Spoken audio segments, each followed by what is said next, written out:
16-26-এর জন্য এখান থেকে 3টা শটের মাধ্যমে একটি মাত্র সেটকে বের করব, যেটা আগামী 16 তারিখে অর্থাৎ 16 আগস্টে ব্যবহার করা যেতে পারে। খেয়াল করুন কিভাবে হচ্ছে।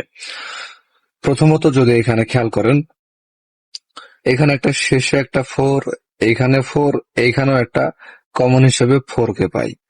পরবর্তীতে 8 3 3 অর্থাৎ 8 8 3 11 11 3 14 যোগফল হিসেবে পাই 4 কে। পরবর্তীতে 2 2 7 5 7 7 আর 2 9 9 আর 5 14, এখানেও একটা 4 কে পাই এবং এখানে 8 8 আর 3 11 আছে, 11 সাথে 12 13 14 3 কে নিয়ে এখানে 4 কে ফিল আপ করে নিব। তারপরে খেয়াল করুন 0 1 2 2 2 এর 3, এখানে একটা 3 এর যোগফল এবং এখানে আসলে 9 9 এর পাশে 14 14 আর 9 14 15 16 17 18 19 20, সরি ভুল হয়েছে আমাদের, 2 2 এর 3 3 এর যোগফল।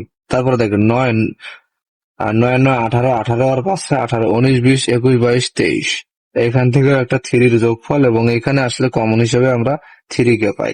তাহলে 6 6 আর 5 11 12 13, এখানে 2 কে নিয়ে অর্থাৎ এখানে 3 কে ফিল আপ করা হলো। তাহলে 3 2 4 একটা সেট, 3 2 4 একটা সেট আগামী 16 তারিখের জন্য, 16 আর 26-এর জন্য। তো আপনাদের কাছে 3 2 4 কেমন অবশ্যই জানাবেন।